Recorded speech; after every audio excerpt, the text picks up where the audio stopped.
Yo, what is going on, you guys? Welcome back to a brand new video. In today's video, I'm going to be doing another Spider-Man Miles Morales video. I know I've done a lot of these recently, but while everyone's talking about it, I've decided to just get out what I want to say about it, then I'll go back to my regular content that you guys are used to after. With that being said, in today's video, I'm going to be going over what villains we can expect in Spider-Man Miles Morales, and who will be the main villain.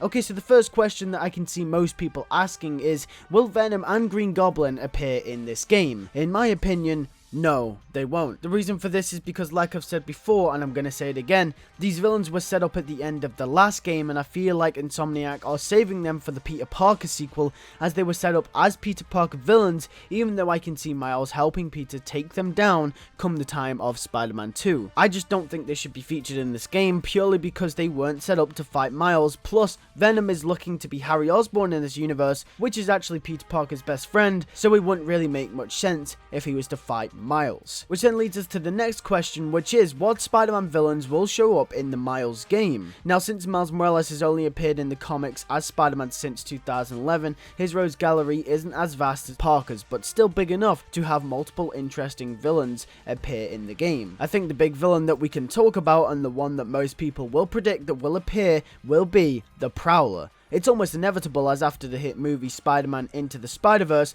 the Prowler is almost becoming Miles' arch nemesis, in the sense that he has the personal connection of being Miles' uncle, and with Miles' experience, is pretty much on the same power level as him as well. Which, might I add, this is why Norman Osborn and Harry Osborn as the Green Goblin and Venom work so well with Peter Parker, because they have that personal connection, which would make the story hit harder. Plus, with Peter Parker being Spider-Man for 8 years and having a lot more experience, also would probably be on the same power level, to the point where Peter Parker could take them down, even though it might not be with ease. The same goes for Miles. If the game takes a similar route to the movie, then we could potentially see the Prowler as somewhat of a main villain, or at least have a bigger role in the game, because if he does hold the identity of Uncle Aaron, he holds that personal connection to Miles. And after the first game, it would make a lot of sense too. If you remember, in Spider-Man PS4, Miles' father died near to the middle of the game. This could act as a motivator for both Miles and Uncle Aaron in the sequel if he does show up, except their arcs would parallel each other.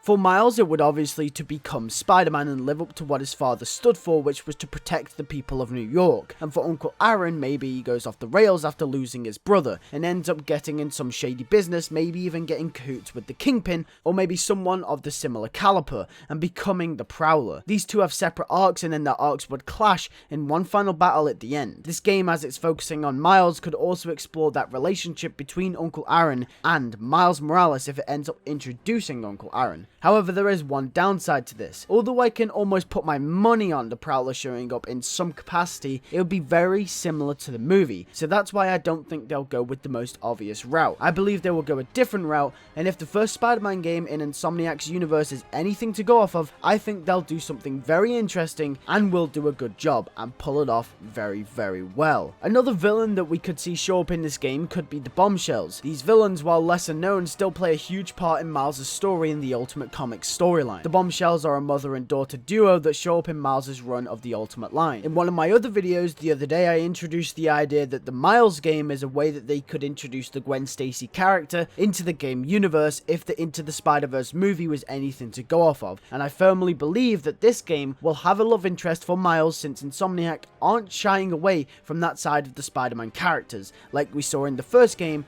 between Peter and MJ. In this game, if the Bombshells show up, they could incorporate these into the story and tie them in there very easily if they explore the relationship between Miles and the daughter of the Bombshells, Lana, in which they had a little fling in the comics, which could be interesting, having the villain be someone Miles has an interest in, almost reflecting how the relationship dynamic works between Peter Parker and Felicia Hardy. Other villains that we could see show up in this game could be Mysterio, since he was referenced in the last game, and we could also see villains like Shocker and maybe some other lower level villains of the Spider-Man catalog for Miles to have mini boss battles with throughout the first part of the game, just like they did in Spider-Man PS4. But with that being said, those are my villain predictions. If you did enjoy this video, make sure to hit that like button, subscribe if you are new, and make sure to hit the bell next to the subscribe button to not miss any more videos as soon as they go up. And with that being said, thank you all for watching, and I'll see you guys all in the next one. Peace.